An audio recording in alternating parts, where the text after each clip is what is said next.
பல்கலையோரிதாம் மன்னவன்கை ராமோனிசன் சரணாரவிந்தன் நாம் மன்னி வாழ நெஞ்சே சொல்லுவோம் அவன் நாமங்களே.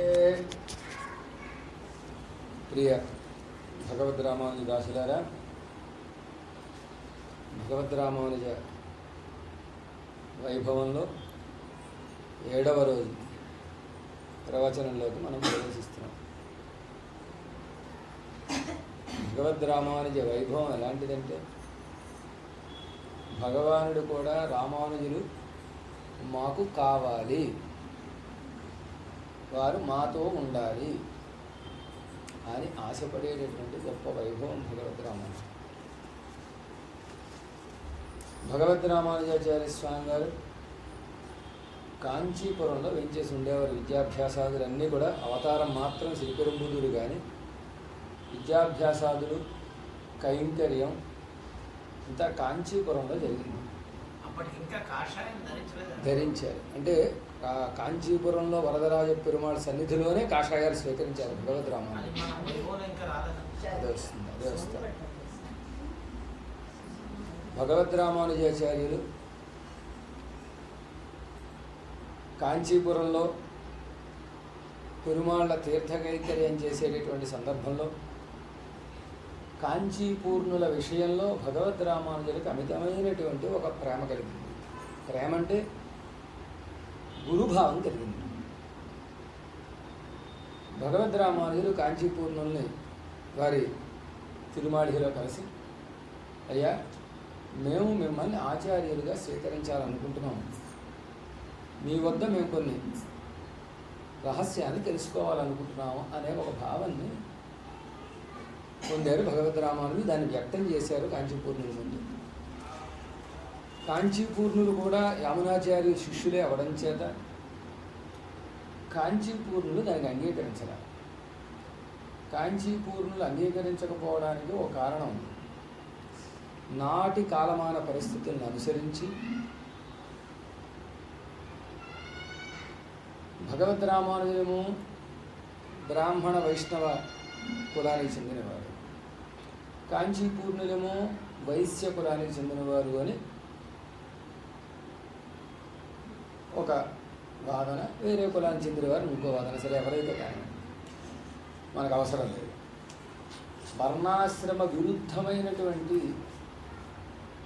ధర్మాలని ప్రోత్సహించేవారు కాదు పూర్వులు. ఇది మీరు మా దగ్గర చదవడం వర్ణాశ్రమ విరుద్ధం అని కాంచీపూర్ణులు భగవద్ రామానుజుల గారికి చెప్తే, భగవద్ రామానుజుల గారు అంగీకరించక, ఏమైనా సరే మేము మిమ్మల్ని ఆచార్యులుగా గురువుగా స్వీకరించాలనుకుంటున్నామని కొంత భావన చేసి భగవద్ రామానుజుల వారు కాంచీపూర్ణులు తమ ఇంటికి ఒక రోజు సాపాటు పిలిచారు. పిలిస్తే భగవద్ రామానుజుల వారు కాంచీపూర్ణుల ఇంటికి సాపాటు పిలిచి తలిహేది అయ్యే సమయం తర్వాత, తలిహంత అయిన తర్వాత పెరుమాళ సన్నిధికి వెళ్ళి సేవించుకు రావడానికి వెళ్ళారు. వెళితే కాంచీపూర్ణులు ఏం చేశారంటే ఈ సమయంలో వచ్చేసారు ఇక్కడ తిరుమాళకి. వచ్చేసరికి ఆ భార్య, భగవద్ రామానుజుల వారి యొక్క భార్య గృహస్థాశ్రమం స్వీకరించారు. అప్పటికి భార్య వీరికి సాపాటు పెట్టేసి, సాపాటు అయిపోయిన తర్వాత ఆశ్రమాన్ని వర్ణాన్ని అనుసరించి, ధర్మాన్ని అనుసరించి వారు చేసిన సాపాటు చేసినటువంటి ఆకుని కర్రతోటి దూరంగా గంటేసి అంతా మొత్తం శుద్ధి పెట్టి, గోమయంతో ఆవు పేడతో శుద్ధి పెట్టి స్నానం చేసి వీడు కూర్చుంది. మళ్ళీ భగవద్ రామానుజుల గారు వేరే తడియ చేసి కూర్చుంది. భగవద్ రామానుజులు వారు చూశారు. చూస్తే వారికి బాధ కలిగింది. వారిని ఒక గురువుగా భావన చేయాలి అని అనుకున్న సమయంలో ఈవిడ ఇలా చేయడంతో కొంచెం మనసుకి బాధ కలిగింది. బాధ కలిగి ఆవిడని ఇలా ఎందుకు చేశావు అని అడిగితే, వర్ణాశ్రమానికి అనుగుణంగా నేను చేశాను, నేను చేసిన దాంట్లో తప్పే ఉంది అని ఈవిడ. వారి భావన వేరు, ఈవిడ భావన వేరు. భగవద్ రామానుజులు ఎప్పుడూ కూడా శరీరాన్ని చూడాలి, శరీరం లోపల ఉండే ఆత్మని చూశారు. పూర్వాచార్యుల యొక్క శ్రీ సూక్తుల యందు ఆళ్వార్ల శ్రీ సూక్తుల యందు భగవద్రామానుజులకు ఒక అమితమైనటువంటి నిష్ట, గొప్ప నిష్ట. ఈ ఆత్మ అనేది శరీరాన్ని కేవలం ఒక ఇల్లుగా చేసుకుని ఉంటుంది, అంటే ఒక ఆధారంగా చేసుకుని ఉంటుంది. ఈ శరీరం ఏదైనా కానివ్వండి, లోపల ఉండే ఆత్మలన్నీ సమానం కదా. ఆత్మలన్నీ సమానం కదా. ఆత్మలన్నిటికీ పరమాత్మతో ఉండేటటువంటి సంబంధం సమానం. ఆత్మలన్నీ కూడా ఒకే రూపంతో ఉంటాయి. ఆత్మలన్నీ కూడా ఒకే సైజులో ఉంటాయి. ఈ ఆత్మలన్నీ కూడా భగవత్ కైంకర్యానికే ఉపయోగపడాలి. ఆత్మస్వరూపం పరమాత్మ స్వరూపం చూసినప్పుడు పరమాత్మకేమో పురుషుడని పేరు, ఆత్మకి స్త్రీ అని పేరు. కాబట్టి ఈ ఆత్మలని ఎవరికి చెందినవి? పరమాత్మకే చెందినవి. దాసత్వము మొదలైనటువంటి గుణములు ఆత్మకు ఉంటాయి అని చెప్పడం చేత ఈ ఆత్మ ఈ శరీరాన్ని వదిలిపెట్టి పరమపదానికి చేరితే అష్టగుణ ఆవిర్భావం జరిగి ఈ ఆత్మ పరమాత్మ కైంకర్యానికి యోగ్యతను పొందుతుంది, ముక్తాత్మ అవుతుంది అని. ఆత్మ ముక్తాత్మ అవుతోంది, మారడంలా. ఆత్మ ముక్తిని పొందుతోంది, పొంది ముక్తాత్మ అవుతోంది. అక్కడ ఉండేటటువంటి పరమపదంలో ఉండేటటువంటి పరిస్థితులను అనుసరించి అక్కడికి అనువైనటువంటి శరీరాన్ని ధరిస్తోంది. ఆత్మ కైంకర్యానికి అనుకూలమైనటువంటి శరీరాన్ని, వేషాన్ని ధరిస్తోంది. రామానుజులు ఎప్పుడూ కూడా దేహాన్ని చూడలే, లోపల నుండి ఆత్మనే చూశారు. అందుకే అంత సాహసోపేతమైనటువంటి నిర్ణయాలను తీసుకుని గొప్ప సాహసవంతమైనటువంటి కార్యాన్ని చేయగలిగారు భగవద్ రామానుజులు గారు. అలా కాక శరీరాన్ని, అంటే శరీరాన్ని బట్టి వచ్చే వర్ణం, శరీరాన్ని చూడగానే శరీరానికి ఇంపార్టెన్స్ ఇస్తే వర్ణము, ఆశ్రమము మొదలైనటువంటివన్నీ చూడవలసి వస్తుంది. భగవద్ రామానుజుల దృష్టి వేరు, మిగిలినటువంటి ఆచార్యుల దృష్టి వేరు. ఇది రామానుజుల గొప్పతనం అన్నమాట. శాశ్వతం ఆత్మ కానీ శరీరం కాదు. ఈ ఆత్మ అనేక శరీరాన్ని మారుస్తూ ఉండదు. గీతలో కూడా పరమాత్మ ఆత్మస్వరూపాన్ని చెబుతూ అచ్చేద్యోయం అదాహ్యోయం అశోష్య అక్లేజ్యవచ అని చెబుతారు. ఈ ఆత్మను చూచారా, ఇది కత్తితోటి ఖండింపబడదు, నీటితోటి తడపబడదు, అగ్ని చేత దహింపబడదు అని, ఎండకు ఎండింపబడదు అని చెప్తారు. ఆత్మ అందరి శరీరాల్లో ఉండే ఆత్మ సమానమే. ఈ ఆత్మలన్నీ పరమాత్మకి సమానమైన సంబంధం కలిగి ఉన్నవే, ఆత్మలన్నీ పరమాత్మను పొందడానికి అనువైనవే అని రామానుజుల దృష్టి. కానీ ఈవిడ భగవద్ రామానుజుల భార్య, ఆవిడ కూడా ఒక గొప్ప వంశంలో జన్మించిన ఆవిడ అవడం చేత ఆవిడకుండే జ్ఞానాన్ని అనుసరించి వర్ణాశ్రమ ధర్మాలకు అనుగుణమైనటువంటి ప్రవర్తన కలిగి ఉంది. ఇది వారికి నచ్చకపోతే భగవద్ రామానుజులు గారు ఆవిడకి ఆకలేశారు. తర్వాత కొంతకాలానికి కొన్ని విషయాలలో ఆవిడ ప్రవర్తన భగవద్ రామానుజులు గారికి నచ్చల. ముఖ్యంగా పెరియనబ్బ గారి భార్యకి వీరికి ఏవో కొన్ని ఇబ్బందులు కలిగాయని, వారిద్దరికీ కొంత వాగ్వివాదం జరిగింది అని, పెరియనబ్బ గారు ఎందుకు మనం వీరిని బాధ పెట్టడం అని అక్కడి నుంచి శ్రీరంగానికి వేయించేసేసారు అని. అందుచేత ఆవిడ విషయంలో భగవద్ రామానుజుల గారికి ఒక విముఖత కలిగింది.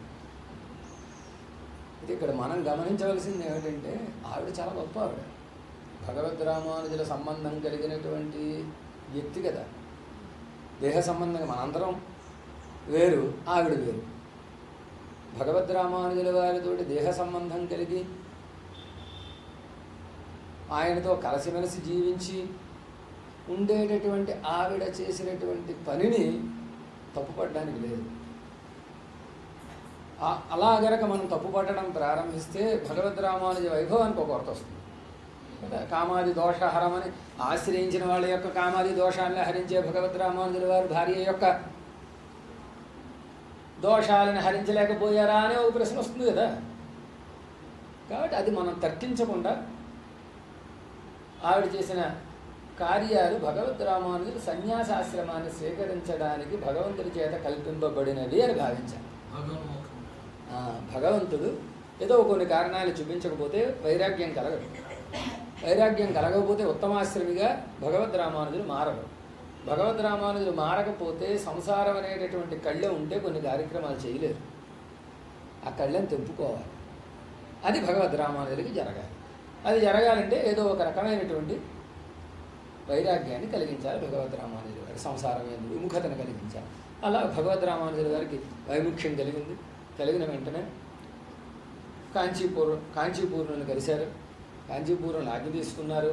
అక్కడి నుంచి కాంచీపురంలో ఉండేటటువంటి పెరుమాళ్ళ సన్నిధికి పెరుమాళ్ళ అనుజ్ఞ తీసుకుని అక్కడ పెరుమాళ్ళ సన్నిధిలో సన్యాసాశ్రమ స్వీకారం చేశారు భగవద్ రామానుజులు. సన్యాసాశ్రమ స్వీకారం చేసినప్పటి నుంచి భగవద్ రామానుజుల వారి యొక్క జైత్రయాత్ర ప్రారంభం అవుతోంది. భగవద్ రామానుజుల వారి ఆశ్రమ స్వీకారం చేసిన తర్వాత యాదవ ప్రకాశులకు కూడా మార్పు వచ్చి యాదవ ప్రకాశులు కూడా భగవద్ రామానుజుల వారిని ఆశ్రయించి వారు కూడా సన్యాసాశ్రమ స్వీకారం చేసి గోవిందజీయుడిగా మారారు. కంచిలో ఉండేట వరదరాజ పెరుమాళ ద్వారా పెరుమాళ సన్నిధిలో వాటిని సమర్పించి దండకాషాయాన్ని సమర్పించి స్వయంగా పెరుమాళ కటాక్షంతో పెరుమాళ్ళే ఇచ్చారు. కంచిలో ఉండే వరదరాజ పెరుమాళ యొక్క కటాక్షంతో జరిగింది. పెరుమాళ్ళే ఇచ్చారు అని మనం అనుకోవాలి. అంటే ఆ కాలంలో భగవద్ రామానుజుల వారికి సన్యాసాశ్రమాన్ని ఇవ్వడానికి తగినటువంటి జీయర్లు ఉన్నట్టు ఎక్కడ కనపడదు చరిత్రలో. ఆశ్రమం ఇవ్వాలంటే ఒక జీయర్ నుంచి ఇంకొకరు స్వీకరించాలి. ఈనాటి కాలంలో అయితే వారమావళి జీయర్ మొదలైనటువంటి పెద్దల దగ్గర స్వీకరిస్తూ ఉంటారు. కానీ భగవద్ రామానుజుల వారికే సన్యాసం ఇవ్వాలంటే అందుకోసం భగవద్ రామానుజులు కాంచి వరదుడి దగ్గర వరదుడి కటాక్షంతో పెరుమాళ సన్నిధిలో పెట్టి దండకాషాయాలు అర్చక స్వాముల ద్వారా సమర్పిస్తే వాటిని అక్కడ కాషాయాంబరధారి అయ్యి జీయర్ అయ్యి ఉత్తమాశ్రమం అయ్యి భగవద్ రామానుజులు వీరు ఆశ్రమ స్వీకారం చేసిన తర్వాత యామునాచార్యులు వారు పరమపదించిన తర్వాత యామునాచార్యులు వారి యొక్క శిష్యులు అందరూ కూడా ఎవరు తర్వాత ఈ సంప్రదాయానికి ఆచార్యులు. యామునాచార్యుల వారు ఉన్నంతకాలం ఇబ్బంది లేకుండా పోయింది. యామునాచార్యుల వారా తిరునాడుకి వెళ్ళిపోయారు, పరమపదానికి వెళ్ళేసేసారు. ఎవరు అంటే ఈ శిష్యుల్లో చర్చ వచ్చింది. ఎవరిని మనం పెద్దలుగా మనం పెట్టుకోవాలి అని చర్చ వచ్చినప్పుడు భగవద్ రామానుజులే ఈ సంప్రదాయానికి ఆచార్యులు, భవిష్యదాచార్యులు వారే అని ఒక నిర్ణయం చేసుకున్నారు. అలా చేసుకోవడానికి కారణం ఏంటి? యామునాచార్యులు వారు కంచిలో ఉండేటటువంటి వరదరాజ పెరుమాళ్ళని సేవించి భగవద్ రామానుజుల వారిని దర్శించడానికి వచ్చిన సందర్భంలో కంచిలో ఉండే వరదరాజ పెరుమాళ్ళని సేవించి ఆ వరదరాజ పెరుమాళ్ళని ప్రార్థించి భగవద్ రామానుజుల వారిని ఈ సంప్రదాయ అభివృద్ధికి కారణం అయ్యేటట్టుగా కటాక్షించవలసింది అని కంచిలో ఉండే వరదరాజ పెరుమాళ్ళని కోరారు. అప్పుడు ఈ శిష్యులందరూ వారు కూడా ఉండడం చేత యామునాచార్యుల వారు రామానుజులే భవిష్యదాచార్యులు అని ఒక ఆజ్ఞ ఇచ్చారు. కాబట్టి రామానుజులే మనకి ఈ సంప్రదాయాన్ని వృద్ధి చేయడానికి తగినటువంటి పెద్దలు, కాబట్టి వారినే మనం ఎన్నుకుందామని ఈ శిష్యులందరూ సమావేశం పెట్టుకుని వారిని తీసుకురావాలి. ఎక్కడికి తీసుకురావాలి? శ్రీరంగానికి తీసుకురావాలి. శ్రీరంగానికి తీసుకొస్తే తప్ప సంప్రదాయ ప్రచారానికి ఒక ఊపు రాదు.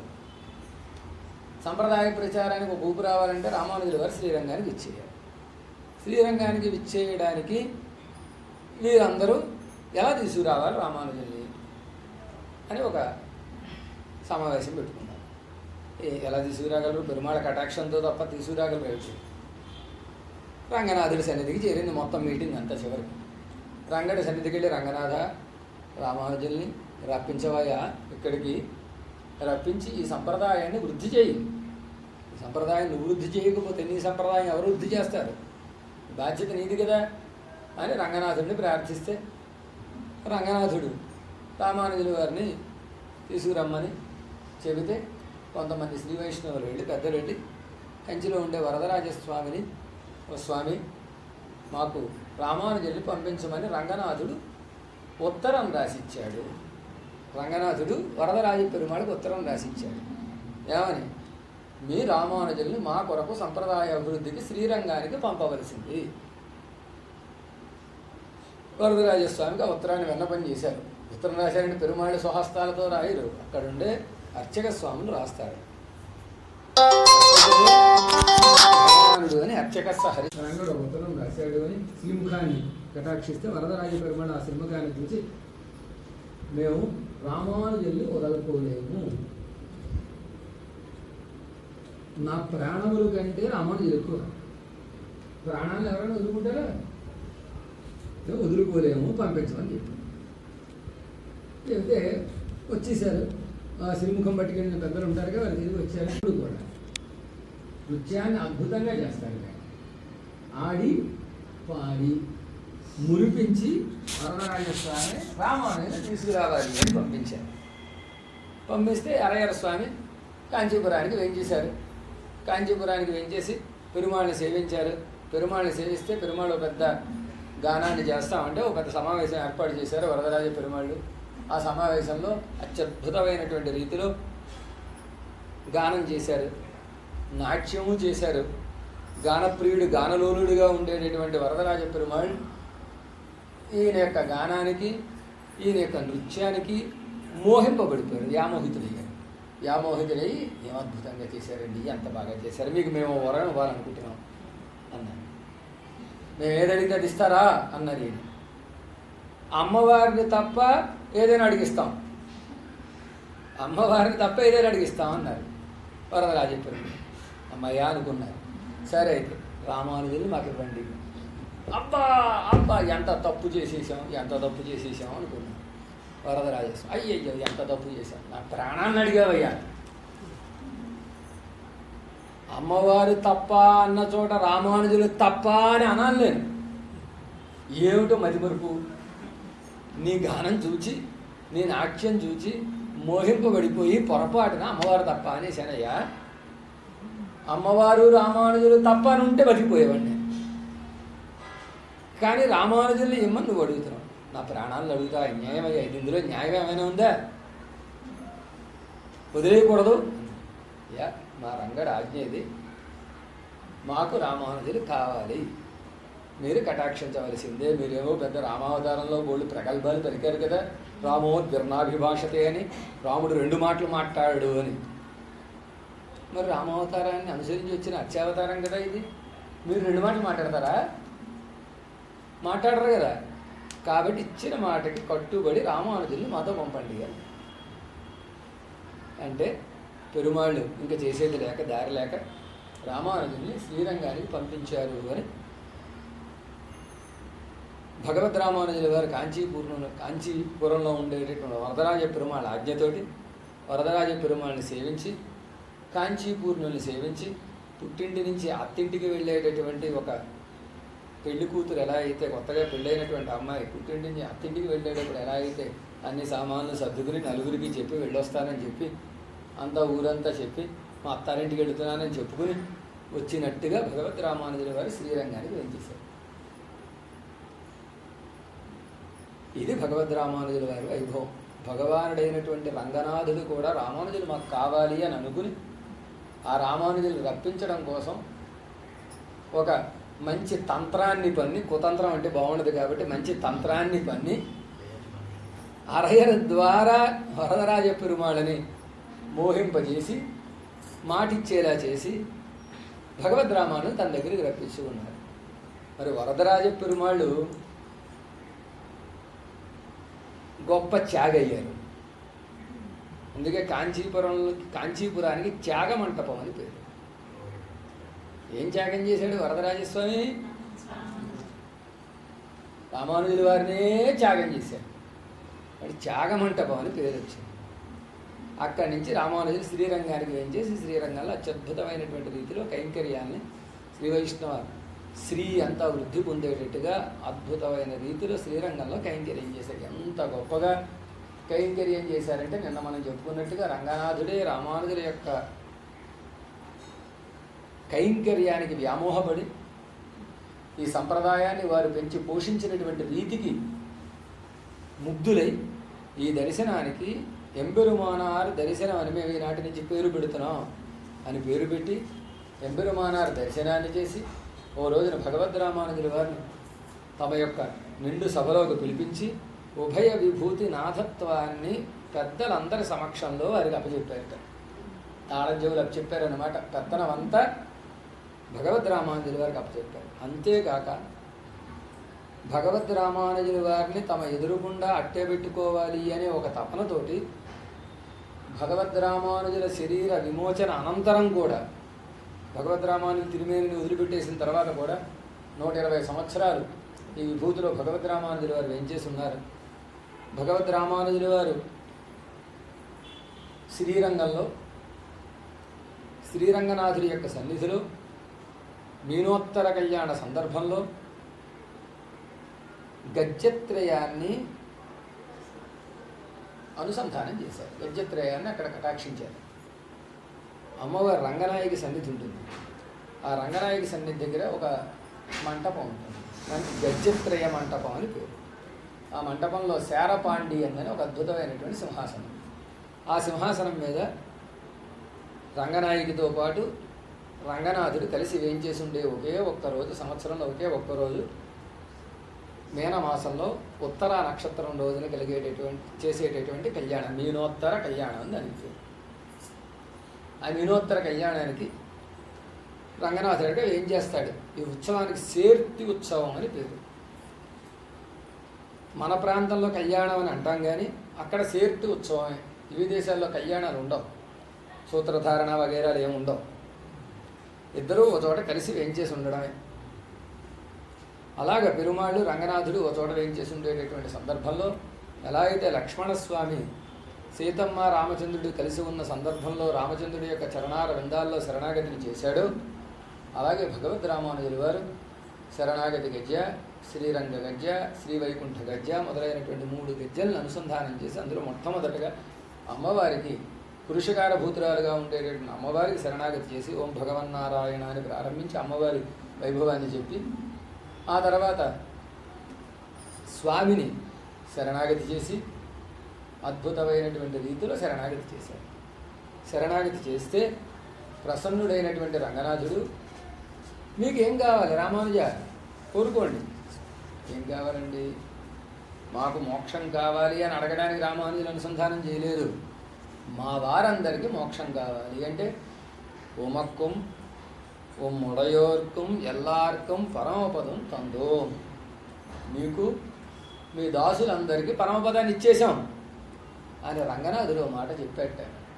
దీన్నే మనవాడ మహాములు ఎదురాయ వింశతి అనేటటువంటి స్తోత్రంలో సాచ త్వయైవ కమలా రమణేర్జితాయత్ క్షేమస్సయేవ యతీంద్ర భవత్శ్రితానాం. ఓ యతీంద్ర, భవత్శ్రితానాం మిమ్మల్ని ఆశ్రయించినటువంటి పెద్దలు ఎవరైతే ఉన్నారో ఆ పెద్దలకి సాచ త్వయైవ కమలారమణ అర్థితాయత్, ఏదైతే నువ్వు అప్పుడు ఎప్పుడు మీనోత్తర కళ్యాణ సమయంలో కమలారమణుడైనటువంటి రంగనాథుణ్ణి ఏదైతే కోరావో అంటే ఏ శరణాగతి అయితే చేశావో, చేసి ఏ వరాన్ని అయితే కోరావో అది మాకు రక్షయ్యా, అది మాకు క్షేమమయ్యా. నిజానికి శరణాగతి ఎలా చెయ్యాలి? శరణాగతి ఎలా చేయాలంటే శరణాగతికి 6 రంగాలు ఉంటాయని, షడంగపూర్వకమైనటువంటి పద్ధతిలో శరణాగతిని చెయ్యాలి అని శాస్త్రం చెబుతోంది. 6 రంగాలతోటి శరణాగతి చేసి పరమాత్మ కటాక్షం పొందడం మన బోటిగాళ్ళకి సాధ్యం కాదు. సాధ్యం అవుతుందా? అసాధ్యం. అసలు నమస్కారం ఎలా చెయ్యాలో తెలియని మనకి శరణాగతి ఎలా చేయాలో తెలుస్తుందా? తెలియదు. నమస్కారం ఎలా చేయాలి అన్న, నమస్కారం ఎలా చేయాలి చెప్పండి. వాళ్ళు సాష్టాంగం వద్దండి, 2 చేతులతో చేసే నమస్కారాన్ని చెప్పండి. సాష్టాంగం సంగతి తర్వాత మాట్లాడదాం. ఇది ఎలా చెయ్యాలంటే 5ని 10 చెయ్యాలన్నారు. 5 అంటే ఓ చేతికి ఎన్ని వేళ్ళు ఉంటాయి లెక్కెట్టుకోండి కాశీ గారు. ఓ చేతికి 5 వేళ్ళు ఉంటాయి, రెండో చేతికి 5 వేళ్ళు ఉంటాయి. 5 కలిపితే ఏమవుతుంది? అంటే రెండు చేతులు జోడించడం అన్నమాట. రెండు చేతులు జోడించడం అంటే రాజకీయ నాయకులు నమస్కారాలు ముఖం దగ్గర పెట్టుకోవడం కాదు. రాజకీయ నాయకులు నమస్కారాలు పలు రకాలుగా ఉంటాయని చెబుతూ ఉంటారనమాట. నమస్కారం అంటే రాజకీయ నాయకుల నమస్కారం ఒకటి, దుడ్డుకర నమస్కారం అని ఒకటి ఉంది. ఇలా పెడుతూ ఉంటారు, ఇలా పక్కకి భుజాల పైకి పెట్టి దుడ్డుకర పట్టుకుని చూడండి, బొరబద్దలు కొట్టుకోవడానికి ఎలా పట్టుకుంటాడో బదలు పట్టడానికి అలా పట్టుకున్నట్టుగా ఈ చేతులు రెండు ఇలా పెట్టడం. అది కాదు నమస్కారం అంటే. రాజకీయ నాయకుల నమస్కారము కాదు, దుడ్డుకర నమస్కారం కాదు. ప్రస్తుతం నమస్కారం అంటే ఏంటంటే ఇలా ఇలా అంటాం. ఇలా ఇలా అని చూడండి, మీరు యూత్ని ఎవరినైనా చూడండి, నమస్కారం ఎలా చేస్తారంటే ఇలా ఇలా చెయ్యి పైకి కిందకి 2-3 సార్లు ఊపి ఒక్కసారి ఇలా ముద్దు పెట్టుకుంటారు. అదే నమస్కారం అంటే. ఏది నమస్కారం? నమస్కారం అంటే ఏమిటో కూడా తెలియని సంస్కారం నాకు. ఎలా చేస్తాం?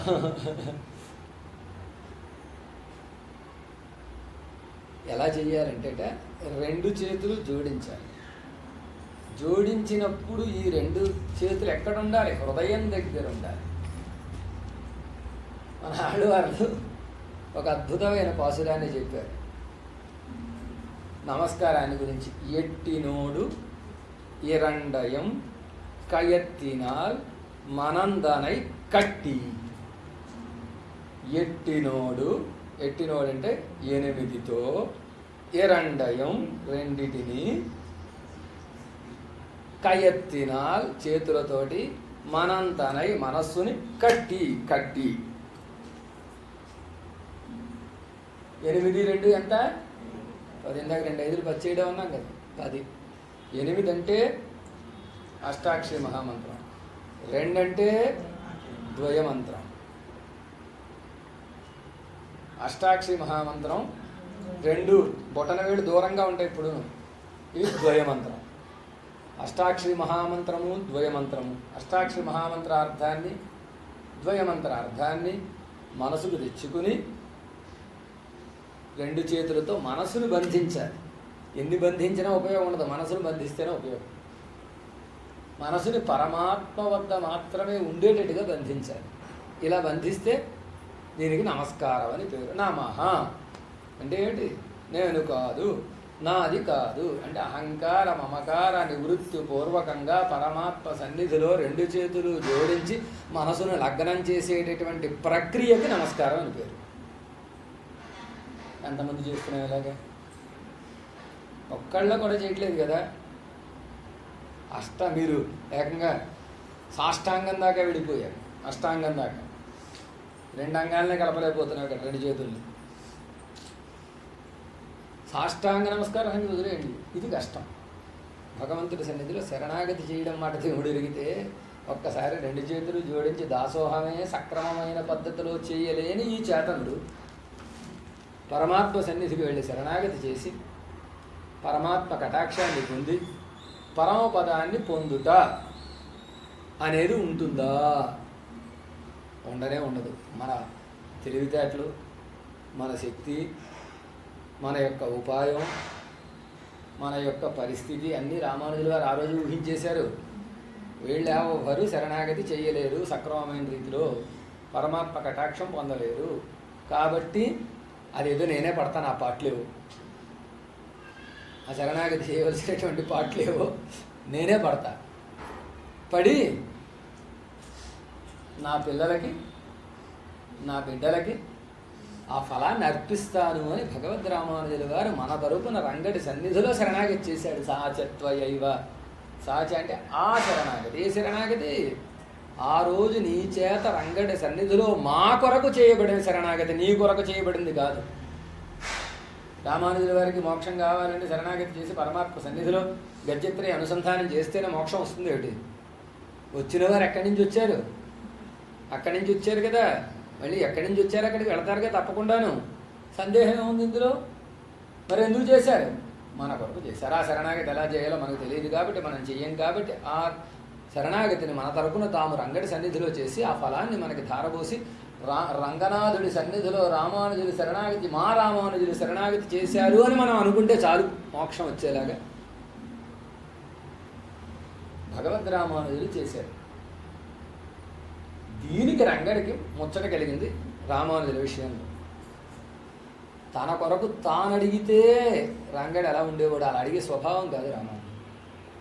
నా వారందరూ బాగుంటారని అడిగారు చూసారా, దానికి భగవానుడు సంతోషించి నీవు కోరినట్టుగానే సర్వము జరుగుగాక అని ఆశీర్వదించి మంగళాశాసనం చేసి మీరు శ్రీరంగంలోనే సుఖంగా వేంచేసి ఉండాలి, శ్రీరంగే అత్ర సుఖమాస్వ, శ్రీరంగంలోనే మీరు సుఖంగా వేంచేసి ఉండాలి అని భగవద్ రామానుజుల వారి యొక్క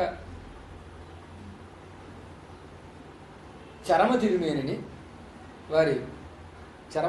తిరునాటికి వేంచేసిన తర్వాత ఆ చరమ తిరుమేనిని తమ ఎదురుగుండా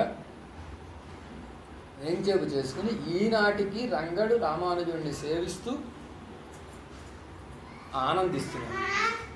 ఇది పెరుమాళ్ళకి రంగడికి రామానుజుల విషయంలో ఉండేటటువంటి ప్రేమ. ఇప్పుడు మనం వెళ్ళినా శ్రీరంగానికి వెళ్ళినా ఎంబెరుమానార్ల సన్నిధిగా ప్రస్తుతం పిలువబడుతున్నటువంటి దుద్దు చూచారా, ఆ సన్నిధిలో ఉండేటటువంటి మూలవరులైనటువంటి ఎంబెరుమానార్లు ఉన్నారు, మీరు సేవించే ఉంటారు.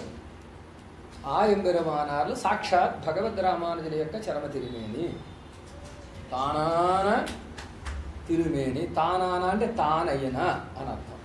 తానయ్యన తిరుమేని. తానెవరు? ఎంబెరుమానార్లు. మనం వెళ్ళినప్పుడు సేవిస్తే అక్కడ అర్చక స్వాములు ఎంబెరుమానార్ల యొక్క నఖాలని శిరోజాలని ఖాళీగా ఉన్నప్పుడు వెళితే మనకి దర్శింపజేస్తారు. ఇది రామానుజుల యొక్క వైభవం. పెరుమాళ్ళు కూడా రామానుజులు మాకు కావాలి అని అర్చావతారానికి మూలకందమైనటువంటి క్షేత్రమైనటువంటి శ్రీరంగంలో ఉండేటటువంటి పెరుమాళ్ళు భగవద్ రామానుజులు ఈ విభూతులు వేంచేసి ఉన్నంతకాలం భగవద్ రామానుజులు కావాలి అని అనుకున్నారంటే అర్థం ఉంది. కానీ ఈ విభూతిని వదిలిన తర్వాత కూడా ఆ దివ్య తిరుమేనిని కూడా భగవానుడు అభిమానించాడంటే రామానుజు వైభవం ఎంత గొప్పదో ఊహించాడు. నమ్మాళ్ళు వార్ల విషయంలో పెరుమాళ్ళకి అలాంటి ప్రీతి ఉందిట. నమ్మాళ్ళు వారిని పెరుమాళ్ళు ఆళ్ళవారే మిమ్మల్ని ఈ తిరుమేనితోటి మేము తీసుకెళ్ళిపోతాం, మీరు పరమపదానికి వచ్చేయండి అన్నారట. ఎంత ప్రేమో చూడండి. పరమపదానికి ఎలా తీసుకెళ్ళాలి? శరీరాన్ని వదిలిన తర్వాత ఆత్మని తీసుకెళ్ళాలి, జీవాత్మని తీసుకెళ్ళాలి. అలాంటిది ఈ శరీరంతో, ఈ పార్థివ శరీరంతో మిమ్మల్ని తీసుకెళ్ళిపోతాం అంటే నమ్మాళ్ళు వారు ఒట్టు పెట్టారట, స్వామి నన్ను తీసుకెళ్ళకయ్యా, నీ శాస్త్రానికి విరోధం అవుతుందయ్యా, ఇలా నన్ను తీసుకెళ్ళిపోతే పరమపదానికి వెళ్ళివారి శరీరాన్ని వదిలి వెళ్ళాలయ్యా, శరీరంతో వెళ్ళడం ఇది శాస్త్రం ఒప్పుకోదయ్యా, కాబట్టి నువ్వు నన్ను శరీరం వదిలిన తర్వాతే తీసుకువెళ్ళాలి అని అన్నారట. ఆ నమ్మాళ్ళు వాళ్ళ విషయంలో ఎంత ప్రేమ ఉందో భగవానుడికి రామానుజుల విషయంలో కూడా అంత ప్రేమ ఉంది. పెరుమాళ్లే కావాలనుకుని ఆ స్వామిని నిత్యము సేవించాలనుకుని తన కళ్ళెదుట అట్టే పెట్టుకున్న వైభవం రామానుడు.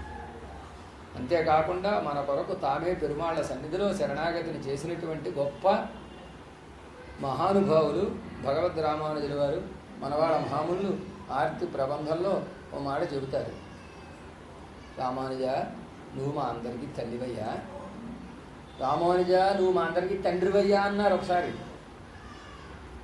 కానీ ఈ వృత్తాంతం తలుచుకున్నప్పుడు, రామానుజులు చేసినటువంటి శరణాగతి వృత్తాంతాన్ని తలుచుకున్నప్పుడు తండ్రివి కావయ్యా, తల్లివేనయ్యా. ఒక వైభవం చూస్తే అంటే ఒక వైభవాన్ని చూసినప్పుడు తల్లిలా సేవ సాగిస్తారు. వారి చేష్టదాన్ని చూసినప్పుడు, ప్రేమను చూసినప్పుడు, వాత్సల్యాన్ని చూసినప్పుడు తల్లివయ్యా. తల్లి ఎలా అయితే బిడ్డకి జబ్బు చేస్తే మందు తాను మింగి వ్యాధిని నిరోధింపజేస్తుందో అలాగ మా కొరకుగా చేదు మందు అయినటువంటి శరణాగతిని నువ్వు చేశావా? నువ్వు చేసి సంసార నివృత్తి ఎవరికి ఇచ్చావు? ఇది నీ యొక్క వైభవం స్వామి అని మనవాడ మహాములు అత్యద్భుతంగా చెబుతారు. రామానుజులు వైభవం ఇలాంటిది. పెరుమాళ్ళు కూడా ఆశపడే ఒక గొప్ప వైభవం కలిగినటువంటి వారు భగవద్ రామానుజులు చేసినటువంటి దివ్యదేశ సంస్కరణలు చాలా అద్భుతమైనటువంటి అనేక దివ్యదేశాలకు భగవద్ రామానుజుల వారు ఏం చేసి శ్రీరంగం కరిశైల మంజనగిరిం తార్క్ష్యాద్రి సింహాచలవని శ్రీకూర్మం పురుషోత్తమంచ బదరీ నారాయణ నైమిషమని అనేక క్షేత్రాన్ని బదరీ వరకు వెళ్ళి అక్కడ ఉండేటటువంటి క్షేత్రాలకు ఒక వ్యవస్థని ఏర్పాటు చేసినటువంటి ఘనత భగవద్ రామానుజుడు. భగవద్రామానుజులే గనక ఈ విభూతిలోకి ఏం చేసి అవతరించి ఉండకపోతే మనం చాలా కోల్పోయి ఉండేవాళ్ళం. ఇవాళ సన్నిధుల్లోకి వెళ్ళి తీర్థ ప్రసాదాదులు మనం స్వీకరిస్తున్నాం అంటే అది భగవద్రామానుజులు ఏర్పాటు చేసిన ఒక వ్యవస్థ. పూర్వకాలం ఒకరి పక్కన ఒకరు కూర్చొని సాపాటు చేసే సంప్రదాయం లేదు. ఒకళ్ళ పక్కన ఒకరు కూర్చొని సాపాటు చేసే సంప్రదాయం లేదు. ఇప్పటికీ పల్లెటూళ్ళల్లో కొంతమంది పక్కన కూర్చుంటే సాపాటు చేయడం మానేసి లేచి వెళ్ళిపోతారు. కానీ భగవద్రామానుజులు ఏం చేశారంటే సన్నిధిలో అందరూ సమానం. భగవత్ సన్నిధిలో అందరూ సమానం. ఒకడు గొప్పనో ఒకడు తక్కువనో తేడా ఉండదు. కానీ కైంకర్య పరులు ఉంటారు కదా, సన్నిధి కైంకర్య పరులు, వాళ్ళు ముందు ఉండాలి. ఎందుకంటే రోజు వ్యవస్థ నడిపించే వాళ్ళు ముందు ఉండాలి, మిగిలిన వాళ్ళు వెనక ఉండాలి.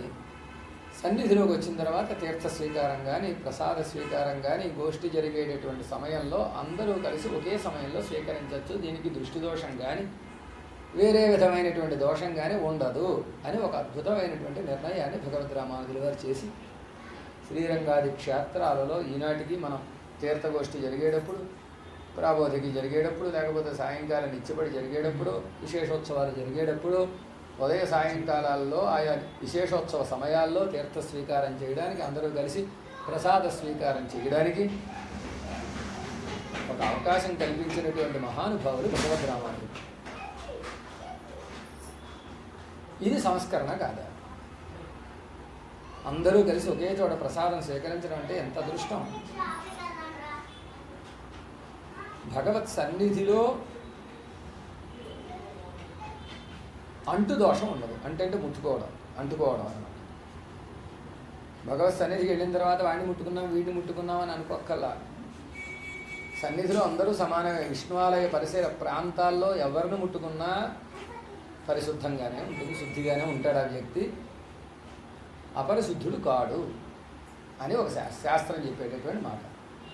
దానిని గమనించిన భగవద్రామానుజుల వారు భగవత్ సన్నిధిలో అందరూ పవిత్రులైనప్పుడు అందరూ కలిసి ప్రసాద స్వీకారం చేయడానికి ఏమి ఇబ్బంది వచ్చింది కాబట్టి అందరూ స్వీకరించవచ్చు అని ఒక నియమాన్ని ఏర్పాటు చేసినటువంటి మహానుభావులు భగవద్రామానుజుల వారు. ఈనాటికి అది మనకి అనుభవంలో ఉన్నటువంటి విషయం. అంతేకాకుండా భగవద్రామానుజాచార్యుల వారు చేసినటువంటి గొప్ప సంస్కరణల్లో తిరుమల క్షేత్రంలో చేసినటువంటి సంస్కరణలు చాలా గొప్పవి. శ్రీరంగంలోనూ చేశారు, తిరుమలలోనూ చేశారు. తిరుమలలో భగవద్రామానుజులు చేసినటువంటి సంస్కరణలో ప్రధానమైనటువంటి సంస్కరణ తిరుమల క్షేత్రాన్ని వైష్ణవ క్షేత్రంగా తిరిగి స్థాపించడం. అది ప్రధానమైనటువంటిది. ఇల్లు ఉన్నాయనుకోండి, భగవద్రామానుజుల వారి తిరుమల క్షేత్రానికి వేయించేసేటటువంటి సమయానికి తిరుమల క్షేత్రం పరిస్థితి ఎలా ఉందో అలా ఉంది. శైవులేమో ఈయన శివుడు అని అంటున్నారు. అలా అనడానికి ఒక కారణం ఉంది. ఆ పెరుమాళ్ళకు ఉండే శంఖచక్రాలు కనపడడం లేదు. శంఖచక్రాలు కనపడడం లేదంటే ఎవరో పట్టుకుపోలేదు. పెరుమాళ్ళకు ఉండేటటువంటి శంఖుచక్రాల్ని ఆ స్వామి దయామయుడు కాబట్టి, తిరుమలలో ఉండే వెంకటేశ్వర స్వామి ఆపద ముక్కులు వాడు కదా, మనవాడు ఆపద ముక్కులు వాడా గోవిందా అంటారు. ఆపద ముక్కులు వాడు కాబట్టి గోవిందా అయిపోయే శంఖచక్రాలు. అయిపోవడం ఏంటండి శంఖచక్రాలు అంటే, తొండమాన్ చక్రవర్తి కష్టం వస్తే స్వామిని ప్రార్థిస్తే నీ కష్టం తొలగించడానికి నా చక్రాన్ని రక్షగా ఇస్తానయ్యా అని ఆయనకి ఆ చక్రాన్ని రక్షగా ఇస్తే, ఒంటి శంఖం ధరిస్తే బాగున్నది కాబట్టి శంఖచక్రాన్ని రక్షగా ఇచ్చి ఆయన శంఖచక్రాలు లేకుండా నిలబడి ఉన్నాడు. నిలబడి ఉంటే ఇది అదనుగా చూసుకుని కొంతమంది ఆ స్వామికి శంఖచక్రాలు లేవు కాబట్టి ఆయన నారాయణమూర్తి కాదు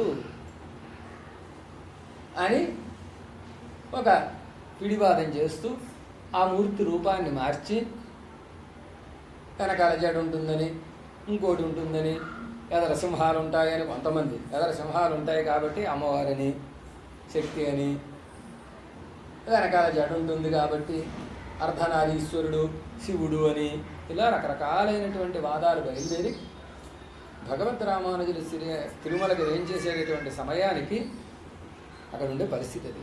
భగవద్ రామానుజులు ఆ తిరుమల క్షేత్రానికి రాజుగా ఉండేటటువంటి ఆయన స్వాధీనం చేసుకుని ఆ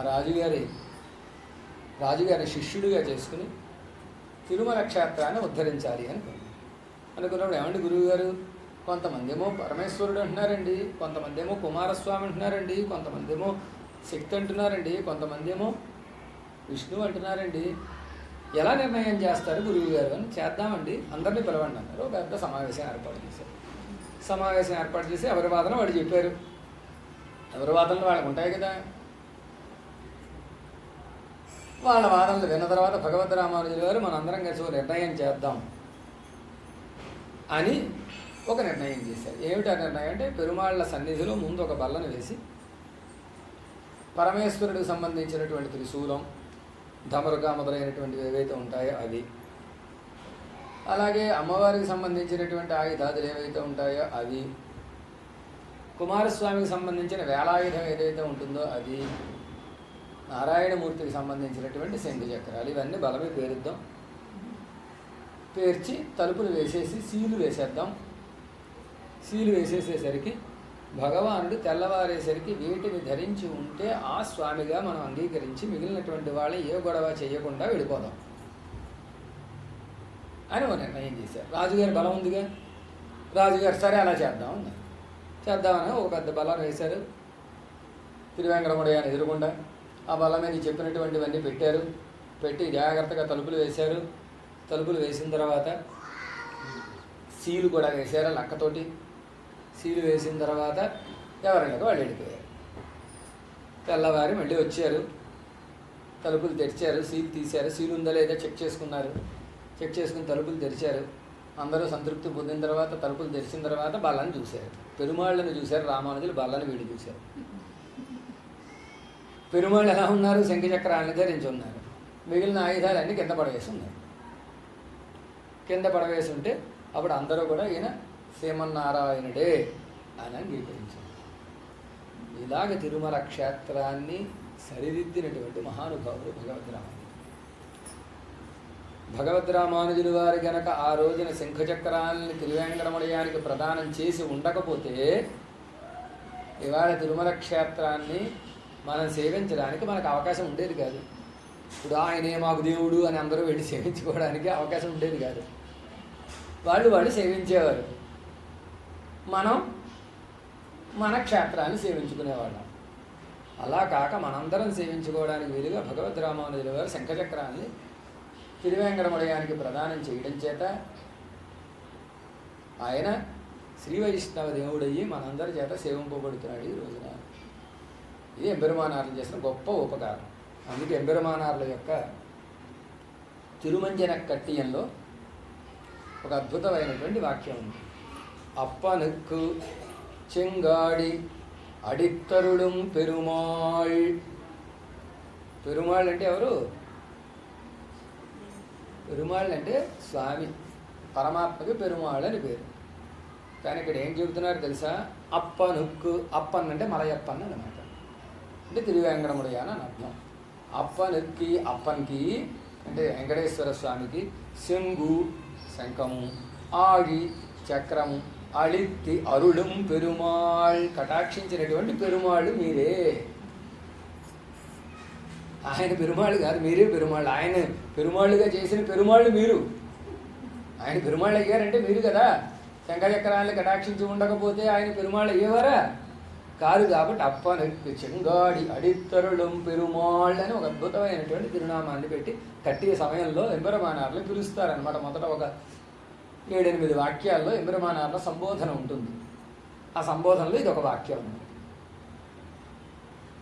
అలాగా తిరుమలని, ఆ తిరుమల క్షేత్రాన్ని మనందరం సేవించడానికి వీలుగా కటాక్షించిన రామానుజుల వైభవం తిరుమలని అనేక సార్లు భగవద్ రామానుజుల వారు సందర్శించారు. వేదాంత దీపం అక్కడే అవతరించిందని, భగవద్ రామానుజుల వారు తిరుమల క్షేత్రంలో చేసినటువంటి సంస్కరణలకు గుర్తుగా భగవద్ రామానుజులు తిరుమల వెంకటేశ్వర స్వామికి ఆచార్యులు అనేటటువంటి దానికి గుర్తుగా సాక్ష్యాలు లేకపోతే మనం నమ్మం కదా, ఏదో సాక్ష్యం కావాలి. సాక్ష్యం లేకపోతే నమ్మమని ఆ స్వామి ఏం చేశారంటే రామానుజుల వారి సన్నిధి తమ సన్నిధి కంటే ఎత్తుగా ఉండేలా ఏర్పాటు చేశారు. మీరు చూడండి, పెరుమాళ్ళకి ఎడమవైపున ఉండేటటువంటి అరుగు మీద భగవద్ రామానుజుల సన్నిధి ఉంటుంది. ఆ అడుగు సుమారు 5-6 అడుగులు ఎత్తు ఉంటుంది. ఆ అరుగు ఆ అరుగుకు పైన ఎంబెరుమానార్ల సన్నిధి ఉంటుంది. ఆ సన్నిధిలో ఎంబెరుమానార్లు వేయించేసి ఉంటారు. ఎలా వేయించేసి ఉంటారో తెలుసా అండి? జ్ఞానముద్రతో వేయించేసి ఉంటారు. ఎందుకు జ్ఞానముద్ర? జ్ఞానముద్రతో ఎవరుంటారు? గురువు గారు ఉంటారు. తమ శిష్యుడైనటువంటి వెంకటేశ్వర స్వామికి జ్ఞానోపదేశం చేసినటువంటి స్వామిగా భగవద్ రామానుజులు ఈనాటికి మనకక్కడ శిష్యుడు కింద ఉండాలి, గురువు గారు ఎత్తులో ఉండాలి. ఎత్తులో ఉండాలి. ఇది అక్కడ మనకి కనపడుతుంది, ఈనాటికి కనపడుతుంది. వెళ్ళి సేవిస్తే భగవద్ రామానుజాచార్యుల వారు తిరువేంకటముడయానికి ఆచార్యులు. ఎందుకు ఎత్తులో ఉందండి? ఆచార్యులు కాబట్టి అండి. జ్ఞానముద్రతోటి ఏం చేసి ఉన్నారు వీరు. ఈ విషయాలన్నీ మనం ఒకసారి సమన్వయం చేసుకుంటే మనకి అర్థం అవుతుంది. భగవద్ రామానుజులు తిరువేంకటముడయానికి ఆచార్యులు అని. అంతేకాదు, తిరుమలతో భగవద్ రామానుజులకి బహు విధాలైనటువంటి ఒక అనుబంధాలు ఉన్నాయి. మన రామానుజ అష్టోత్తరంలో ఒక నామాన్ని అనుసంధానం చేస్తూ ఉంటాం. రమాసఖ దేశికాయ నమః. రమాసఖ దేశికుడు. రమాసకుడు అంటే ఎవరు? వెంకటేశ్వర స్వామి. రమ అంటే శ్రీదేవి, ఆయన భర్త ఎవరు? వెంకటేశ్వర స్వామి. శ్రీనివాసుడు. ఆయనకి ఎవరైనా దేశికాయ నమః. శ్రీ వెంకటేశ్వర స్వసురాయ నమః. శ్రీ వెంకటేశ్వర శంఖచక్ర ప్రదాయకాయ నమః.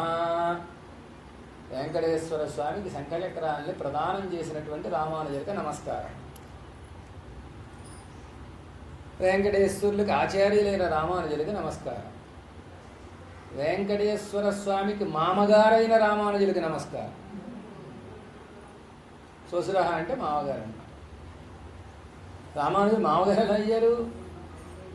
గురువుగారు మామగారు ఒకడేనా? మామగారు కూడా ఒక గురువు గారిట. స్వసుర పంచమో గురువు అని శాస్త్రం. 5 గురువులు ఉంటారని, అందులో మామగారు 5వ గురువు అని శాస్త్రం చెబుతుంది. భగవద్ రామానుజుల వారు పిల్లనిచ్చిన మామగారిట వెంకటేశ్వర స్వామి. వెంకటేశ్వర స్వామికి భగవద్ రామానుజుల వారు పిల్లనివ్వడం ఏమిటండి అంటే, తిరుమల క్షేత్రానికి భగవద్ రామానుజుల వారు ఏం చేసిన తర్వాత, తిరుమల క్షేత్రాన్ని వైష్ణవ క్షేత్రంగా మార్చిన తర్వాత, భగవద్ రామానుజుల వారు తిరుమల వెంకటేశ్వర స్వామికి శంఖచక్రాన్ని ప్రదానం చేసిన తర్వాత, భగవద్ రామానుజుల వారు తిరుమలలో ఏం చేసి ఉండేటంటే వెంకటేశ్వర స్వామి వైభవం బాగా పెరగాలి. ఆయన వైభవం పెరిగితే లోకం అంతా బాగుపడుతుంది. అందరూ వచ్చి సేవిస్తేనే కదా పరమాత్మకు ఆనందం కలుగుతుంది. ఆనందం కలగాలంటే ఏం చెయ్యాలి అని ఆలోచించింది. అంటే లక్ష్మీదేవి ఉంటే ఎప్పుడైనా ఆనందం కలుగుతుందండి. లక్ష్మి ఉంటే ఆనందం కలుగుతుంది. లక్ష్మి ఉంటే 10 మంది చేరతారు. డబ్బు లేని వాడి దగ్గరికి ఎవడు రాడు. ఎవడని వస్తాడా? ఎవడు రాడు. డబ్బు ఉంటే లక్ష్మీ కటాక్షం ఉన్నవాడి దగ్గరికే అందరూ వస్తారు. లక్ష్మీ కటాక్షం ఉన్నవాడే గొప్పవాడు. లక్ష్మీ కటాక్షం ఉన్నవాడే గుణవంతుడు. లక్ష్మీ కటాక్షం ఉన్నవాడే పొగడదగినవాడు. సస్లాఘి సగుణి అని ఓ శ్లోకంలో చెప్పారు. ఆయనే గుణవంతుడు, ఆయనే పొగడదగినవాడు అని. ఆ లక్ష్మీదేవి శ్రీనివాసుడికి మనం కూర్చాలి, లక్ష్మిని కూర్చాలి అని పేరులో శ్రీనివాసుడు అని ఉంది. కానీ ఆయనకి వక్షస్థలంలో లక్ష్మీదేవిని కూర్చాలి అని భగవద్ రామానుజుల వారు వ్యూహలక్ష్మిని తయారు చేయించి, వ్యూహలక్ష్మి అమ్మవారిని స్వామి యొక్క వక్షస్థలంలో ఏర్పాటు చేశారట. ఎప్పుడైతే స్వామి వక్షస్థలంలో లక్ష్మీ అమ్మవారిని కూర్చి భగవద్ రామానుజుల వారు మంగళాశాసనం చేశారో, అమ్మవారిని స్వామి వక్షస్థలంలో చేర్చడం చేత భగవద్ రామానుజుల వారు ఏమయ్యారు? మామగారు. మా అమ్మగారి వల్ల అండి ఈ కీర్తంతా ఇంక ఎలా వచ్చింది? ఆయన అమ్మాయిని ఇచ్చాడు కాబట్టి ఆ అమ్మాయిని కట్టుకున్నప్పటి నుంచి ఈయన సంపద అంతా పెరిగిపోయింది, ఈయన వైభవం అంతా పెరిగిపోయింది, ఈయన జ్ఞానం అంతా పెరిగిపోయింది అని అన్నట్టుగా భగవద్ రామానుజాచార్య స్వామి వారు ఎప్పుడైతే తిరుమలలో ఉండే స్వామికి వక్షస్థలంలో వ్యూహలక్ష్మిని ప్రతిష్ఠ చేసి లక్ష్మిని ప్రదానం చేశారో, చేసినప్పటి నుంచి ఆయన వైభవం పెరిగింది. కాబట్టి ఆ రకంగా భగవద్ రామానుజుల వారు స్వామికి మామగారు అని భగవద్ రామానుజ వైభవం మనకు చెబుతాం. అంతేకాదు తిరుమల క్షేత్రంలో భగవద్ రామానుజు చేసినటువంటి అనేకమైనటువంటి సంస్కరణలు, కైంకర్యాలలో, సంస్కరణలనండి కైంకర్యాలండి అన్న తప్పేం లేదు, కానీ కైంకర్యాలలో ఇంకొక గొప్ప కైంకర్యం ఉంది. ఏమిటా కైంకర్యం అంటే తిరువేంకటముడయాన్ని సేవించినటువంటి భగవద్ రామానుజుల వారు పెరుమాళ్ల సన్నిధిలో పెరుమాళ్ళకిట ఒక చేతికే నాగాభరణం ఉంది. నాగాభరణం భుజానికి ఉంటుంది, నాగాభరణం ఈ గొంతుకి. ఆ నాగాభరణం ఒక చేతికే ఉండేది. స్వామికి వివాహం, పద్మావతి వివాహం అయినప్పుడు మామగారు భుజాలకు పెట్టుకోవడానికి 2 నాగాభరణాలు ఇచ్చారు. ఇస్తే ఆ 2 నాగాభరణాలు కాలక్రమంలో ఏమైపోయాయో కనపడకుండా పోయాయి. పోతే భగవద్ రామానుజుల వారు వేయించేసి తిరువేంకటముడయాన్ని సేవించేటటువంటి సమయానికి ఒకే నాగాభరణం స్వామి భుజానికి ఉంది. అది కూడా ఎడమ భుజానికి ఉంది. ఎక్కడి నుంచి వచ్చిందండి నాగాభరణం అని ఒక ప్రశ్న వేసి తెలుసుకుంటే, ఒక మహారాజు గారు తిరుమల క్షేత్రానికి వచ్చాట. తిరుమల క్షేత్రానికి వచ్చినటువంటి మహారాజు గారు తిరుమలలో ఉండేటటువంటి పెరుమాళ్ళని సేవించుకుని అక్కడ ఒక గోపురం కట్టాలి అని ఒక సంకల్పం కలిగింది. గోపురం కట్టాలని పని మొదలుపెట్టాడు. మొదలుపెట్టి క్షేత్రాలకి సందర్శనానికి వెళ్ళి మళ్ళీ తిరిగి 1 సంవత్సర కాలానికి తిరిగి వచ్చేట్టు రాజు. తిరిగి వచ్చేసరికి ఈయన మొదలుపెట్టినటువంటి గోపురం కొంతవరకు పని అయింది, సగం వరకు లేచిందో, ఎంతవరకు లేచింది. మొండిగోడంతో అలా గోపురం ఉంటే ఈ రాజుగారు ఈ గోపురం పూర్తి చేయాలి ఆమెనా అని ఒక పట్టుదల పట్టుకున్నాడు, సంకల్పం పట్టుకున్నాడు. సంకల్పం చేసి ఆ తిరుమల క్షేత్రంలో ఉండి ఓ రోజు నిద్రపోతూ ఉంటే రాత్రి కలలో ఓ పాము కనపడింది. ఆ పాము నేను మొయ్యలేకపోతున్నాను బరువుని అని అన్నట్టుగా చెప్పి వచ్చేసి స్వామి యొక్క చేతికి చుట్టుకుని ఉన్నట్టుగా, ఎడమ చేతికి చుట్టుకుని ఉన్నట్టుగా కల వచ్చింది. కల వస్తే ఈయన తెల్లవారు లేచింది, పండితులు పిలిచారు. పండితులు పిలిచి రాజుగారు ఏమండి ఇలా కల వచ్చిందంటే రాత్రి ఓ పాము నా కల్లోకి వచ్చింది, నేను బరువు మొయ్యలేకపోతున్నానయ్యో అని చెప్పింది. చెప్పి వెళ్ళిపోయి పెరుమాళ యొక్క చేతికి చుట్టుకుపోయింది. ఏమిటి ఇది అని అడిగారు. అంటే నువ్వు కట్టేటటువంటి ఈ గోపురం ఉంది చూచావా, ఈ గోపురం యొక్క బరువుని శేషాద్రి మోయనంటుందయ్యా. ఆదిశేషుడు వారు కదా శేషాద్రి, శేషుడు ఇది బరువు వద్దన్నాడు. అందుకే వెళ్ళి స్వామిని ఆశ్రయించాడు. ఇందులో మర్మం ఇది. కాబట్టి నువ్వు ఈ గోపురాన్ని ఆపు చేయి అని చెబితే అప్పుడు రాజుగారు తనకు వచ్చిన కళకి గుర్తుగా ఒక నాగాభరణాన్ని చేయించి దాన్ని స్వామికి సమర్పించాట. ఆ ఒక్క నాగాభరణమే స్వామికి దర్శనం అవుతుంది, సేవ అవుతుంది.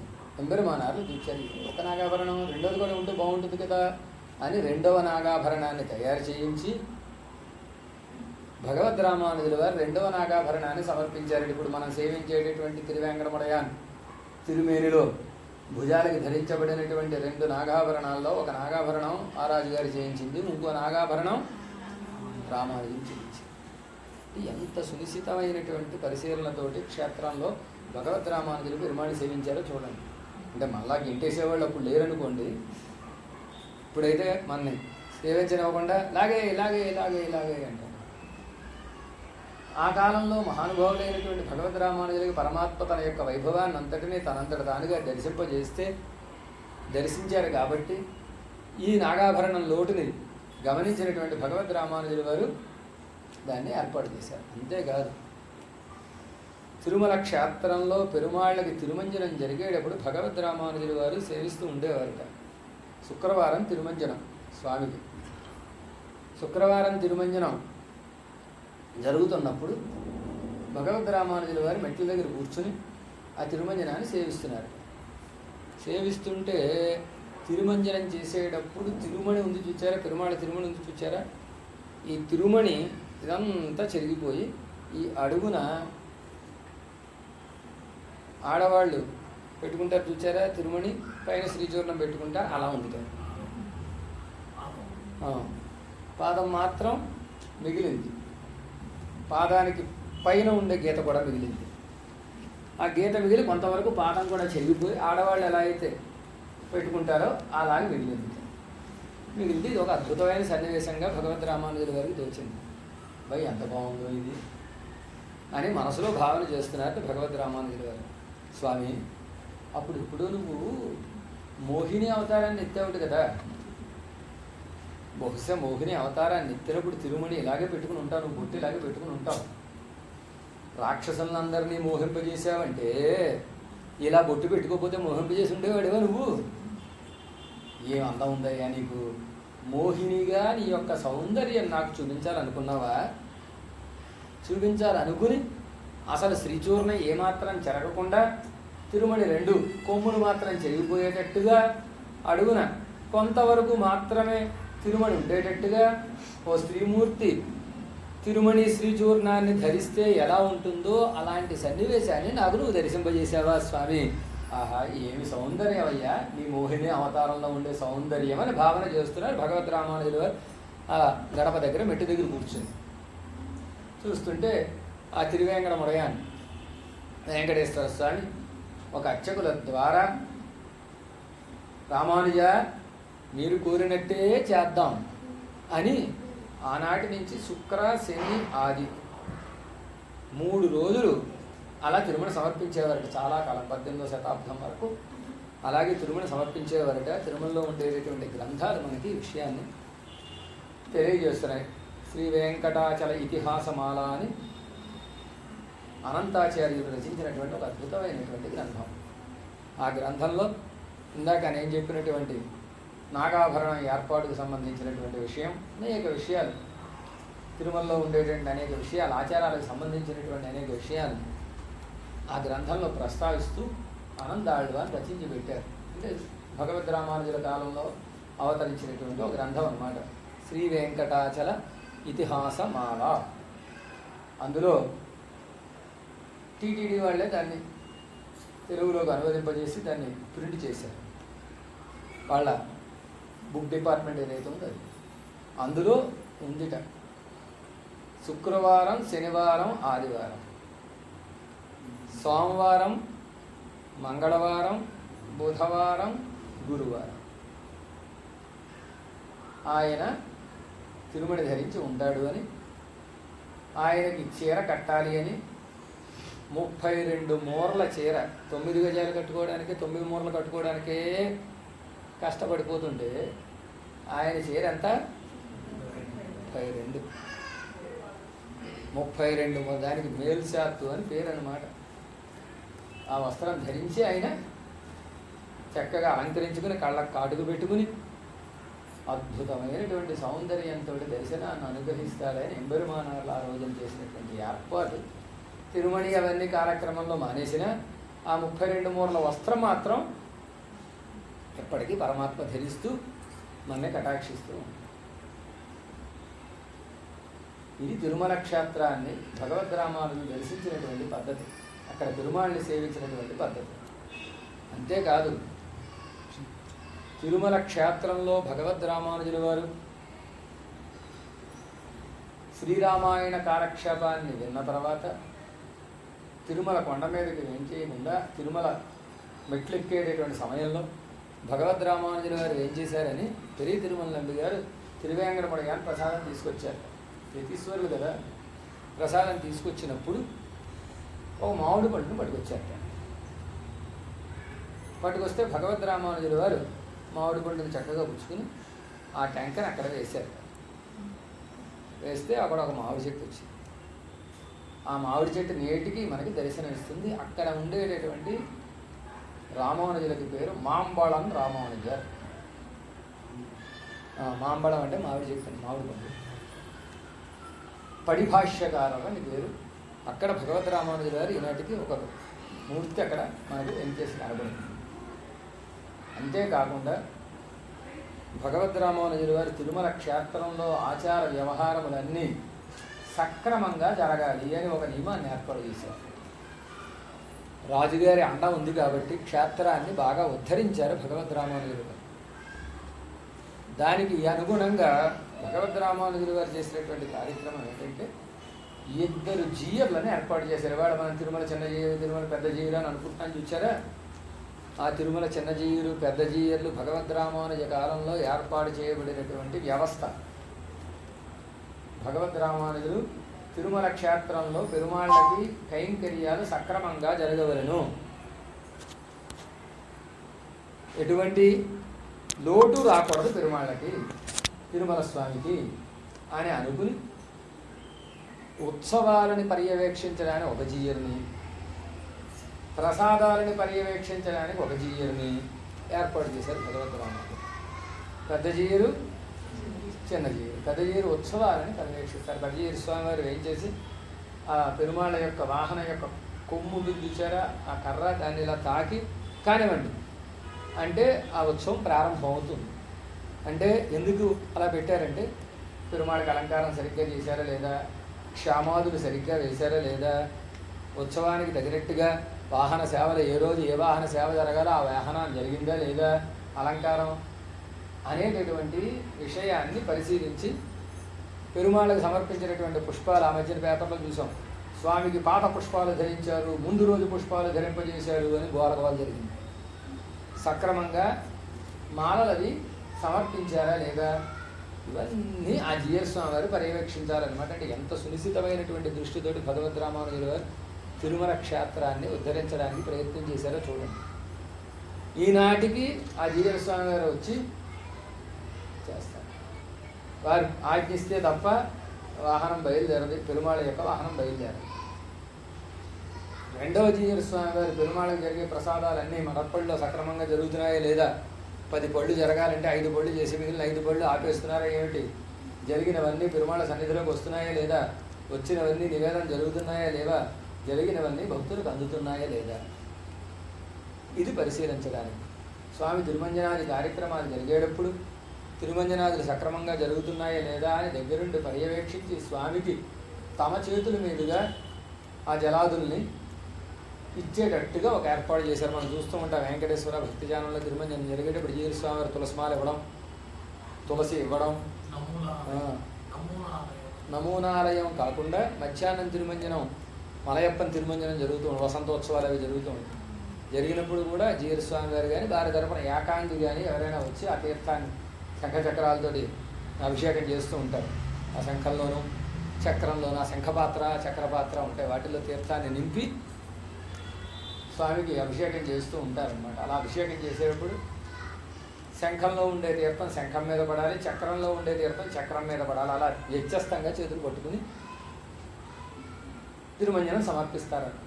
అలా సమర్పించేప్పుడు ఆ పాత్రలు వాళ్ళకి అందించేటప్పుడు, అలాగే తిరుమంజనం సహస్రధార సమయంలో తులసిమాల ధరించేటప్పుడు తులసిమాలలు ఇవన్నీ ఆ జీయర్ల చేతుల మీదుగా అందుకుని కైంకర్యం జరగాలంటే పెద్దల యొక్క పర్యవేక్షణలో కైంకర్యం జరగాలి.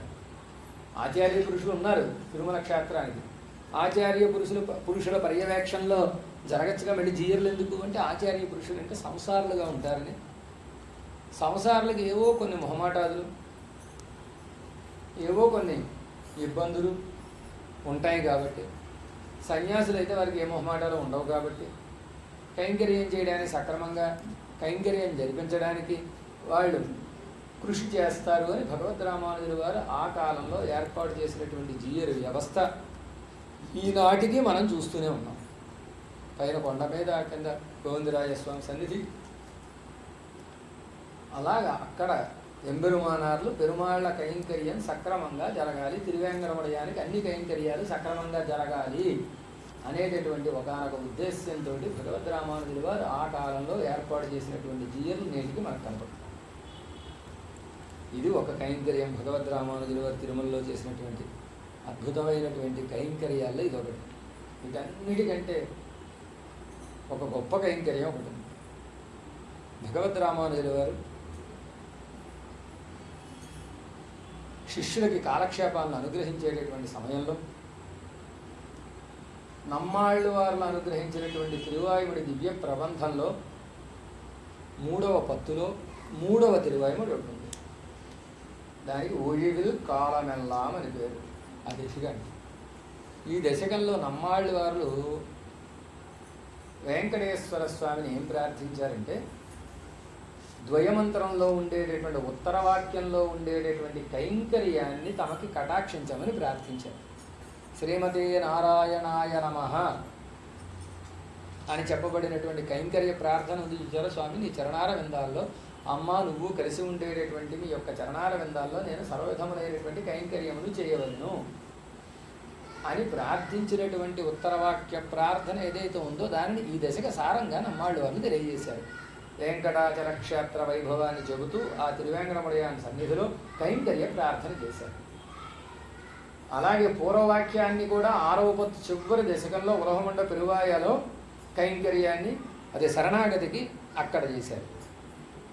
ముందు కైంకర్య ప్రార్థన, ముందు ఉత్తరవాక్యం, తర్వాత శరణాగతి పూర్వవాక్యం తర్వాత చేశారు అనుకో. సరే, దీనికి వేరే కారణాలు అవన్నీ మనకి ఇక్కడ అవసరం లేదు. కైంకర్య ప్రార్థన చేసినప్పుడు నమ్మాళ్ళు వాళ్ళ అత్యద్భుతమైన రీతిలో ఆ పాసురంలో, ఆ దశకంలో మొట్టమొదటి పాసురంలో ఒழிవిల్ కాలమెల్లాం ఉడనాయిమన్ని వழிవిలా అడిమై చెయ్యవేండున్నాం తెഴുகுరలరివి తిరువేంగడత్తి ఎழிల్ హొల్సోది ఎంద తంద తంద తందైకే. ఓ స్వామి, నీ యొక్క చరణ సన్నిధిలో ఒழிవిల్ కాలమెల్లాం ఉడనాయి మన్ని. కాలమెల్లాం అంటే కాలమంతా అని అర్థం. విచ్ఛేదము లేని కాలమంతా, ఒழிవిల్ కాలమెల్లాం. కాలాన్ని ముక్కలుగా చేసి పెట్టాడు. కాలాన్ని ముక్కలు చేయడం అంటే ఏదైనా పండు లేకపోతే ఏదైనా వస్తువా ముక్కలు చేయడం అంటే భూత భవిష్యత్తు వర్తమానాలని 3 ముక్కలు చేశారు. భూతకాలం ఓ ముక్క, భవిష్యత్తు కాలం ఓ ముక్క, వర్తమానం రోజు ఇవి జరుగుతూనే ఉంటాయి. భూతం అనుభవంలో ఉంటుంది, వర్తమానం అనుభవంలో, వర్తమానం ఎప్పుడు అనుభవంలోనే ఉంటుంది, భవిష్యత్తు అనుభవంలోనే ఉంటుంది. ఓ స్వామి, భూత భవిష్యత్ వర్తమాన కాలాలలో నీ యొక్క అద్భుతమైనటువంటి కైంకర్యం చేయాలి. నిన్ను వదలకుండా నీతో చేరి ఉండి నీకు కైంకర్యం నేను చెయ్యాలి. వడివిలా అడిమ చెయ్య వేండున్నాం. ఎక్కడ చెయ్యాలి? తిరుహుడలరివి తిరువేంకటత్తి, కొండకాలవలు సిద్ధించేటటువంటి వెంకటాచలమునందు. నేను ఒక్కడే కాదు, ఎంద తంద తంద తందైకే, ఎందై తందై తంద తందక్కు ముందై అని చెప్పినట్టుగా తండ్రి, తాత, అలాగే ముత్తాత, ఇలాగ మా వంశపారంపర్యంగా నీకు సేవ చేయవలను. ఒడివిలు కాలమెల్లాం అవిచ్ఛిన్నంగా నీకు సేవ చేయాలి అని ఒక అద్భుతమైనటువంటి ప్రార్థన భగవద్ రామానుజులు అదే నమ్మాళ్ళు వారు వెంకటేశ్వర స్వామి విషయంలో చేశారు. ఇది అవిచ్ఛిన్నమైన కైంకర్యం అని ప్రార్థన చేశారు. ఇక్కడ ఒక అతివాదం సొల్లువారుండు అని ఒక వ్యాఖ్యానంలో ఒక అద్భుతమైన విషయాన్ని కటాక్షించారు వ్యాఖ్యానం. భూత భవిష్యత్ వర్తమాన కాలం అన్నారు కదా. నమ్మాళ్ళు వారికి కలిగిన ఆశకి అర్థం లేదు. సేవ చెయ్యాలి అని ఆశపడడం వేరు. నమ్మాళ్ళు వారికి కలిగిన ఆశ లాంటిది నిన్న చెయ్యాలి, నేడు చెయ్యాలి, రేపు చెయ్యాలి. నిన్న చెయ్యాలనేది ఇబ్బంది. నిన్న భోజనం చేయలేదునే నిన్న భోజనం చెయ్యాలి అన్నాడు అనుకోండి ఎవడైనా, ఉంటారు. ముందు ఇవాళ తినరా, ఇవాళ కాదు నేను నిన్నే తినాలి అన్నాడు. ఓ పిల్లాడికి బెల్లం ముక్క పెడితే ఆ బెల్లం ముక్కని వీడు సగం నాకి ఆ కింద పెడితే కాకెత్తుకుపోయింది.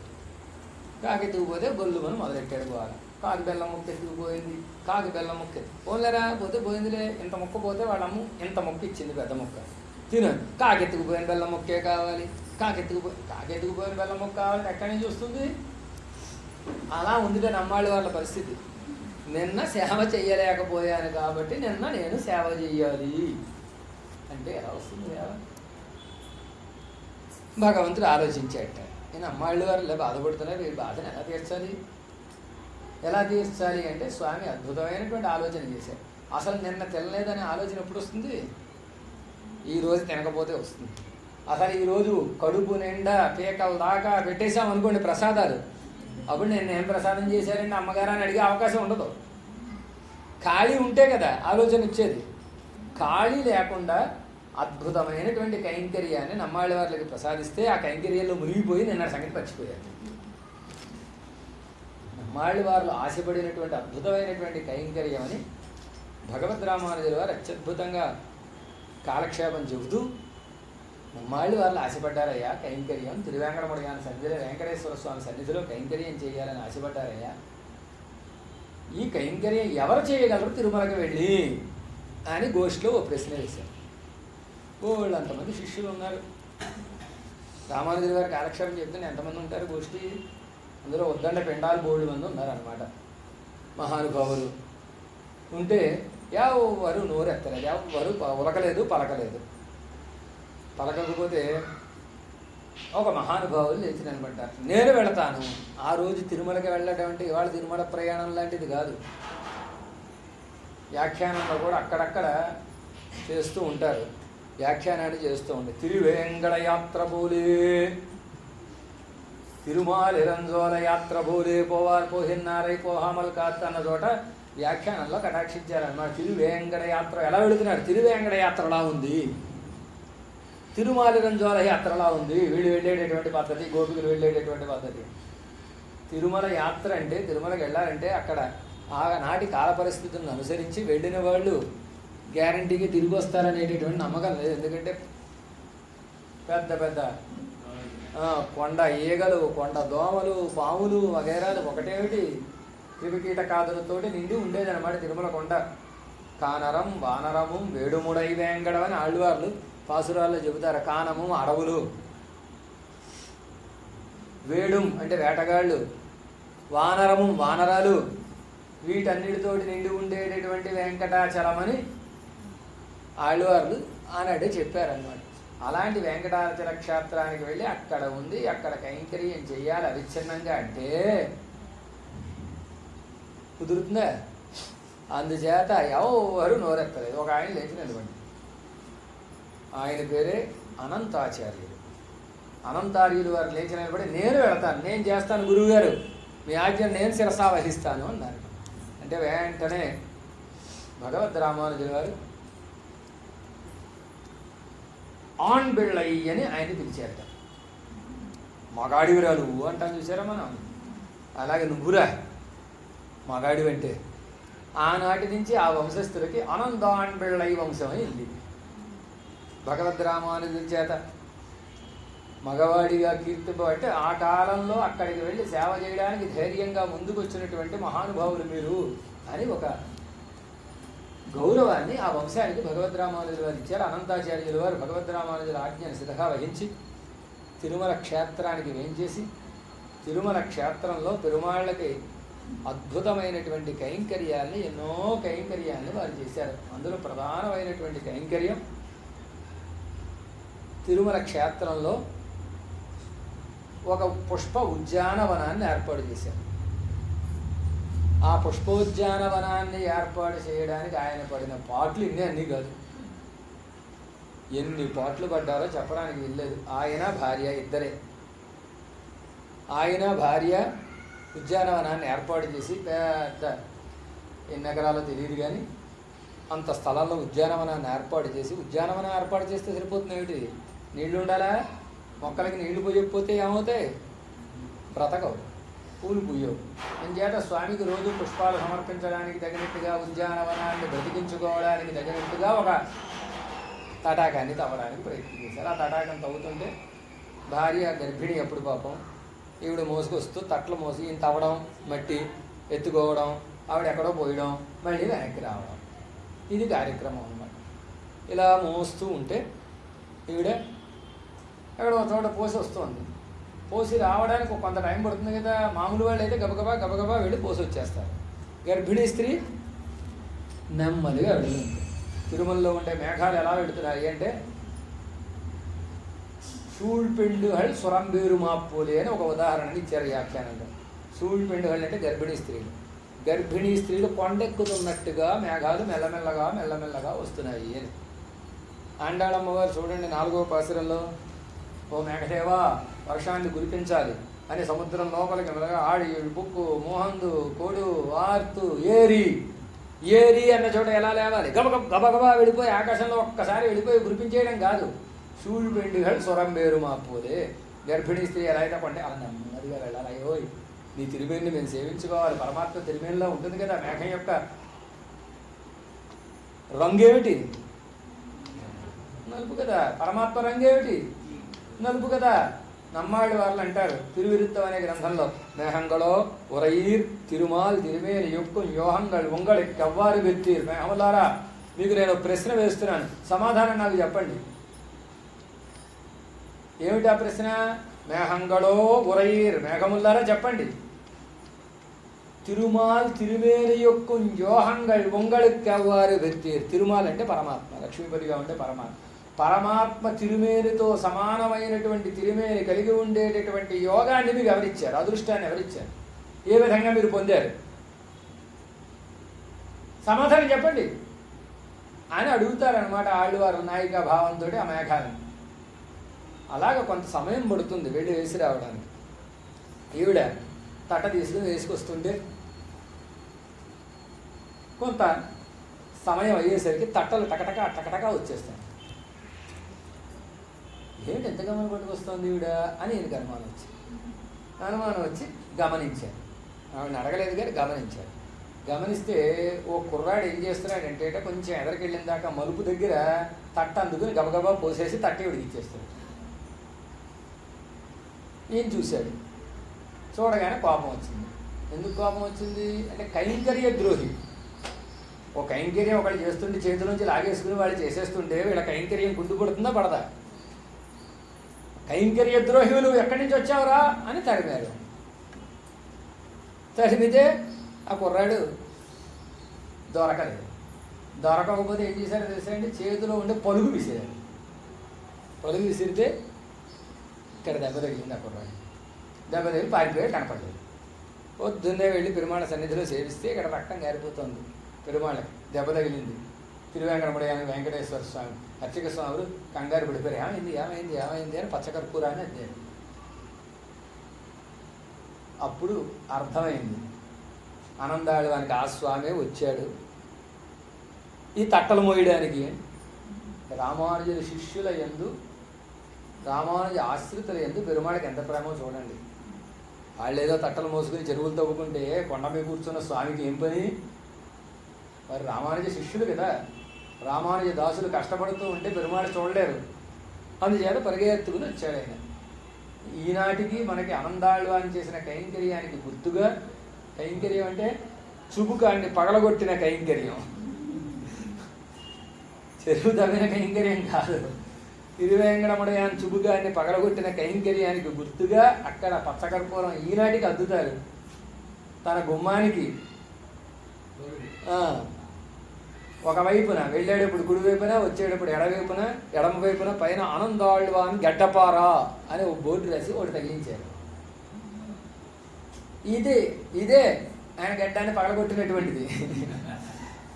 ఇదే ఓ భక్తులారా నా గడ్డానికి పచ్చకర్పూరం అంటించిన పలుగు గడ్డపార అని పెరుమాడు చూపిస్తున్నట్టుగా ఓ సన్నివేశం. ఆనందాళ్వాన్ చేసినటువంటి అద్భుతమైన కైంకర్యం. ఆ తోటకి ఆనందాళ్వాన్ ఏమని పేరు పెట్టారంటే ఇరామానుషం అని పేరు పెట్టారు. ఆ తోటకి వాళ్ళ గురువు గారు పేరు పెట్టుకున్నారనమాట. కాలక్రమేణా ఏమైందంటే అది ఆనందాళ్వాన్ తోటగా మారి, అనంతార్యులు తవ్వారు కాబట్టి ఆనందాళ్వాన్ తోటగా మారింది. ఇది రామానుజుల యొక్క వైభవం. అంటే తాముగా క్షేత్రంలో సేవ చేయడమే కాకుండా తమ శిష్యుల ద్వారా కూడా ఆ క్షేత్రాన్ని ఉద్ధరించినటువంటి మహానుభావులు భగవద్ రామానుజుల వారు. మిగిలినటువంటి విషయాలు మనం రేపు విందాం. సమయం పూర్తయింది. శ్రీమన్మహాభూతపురే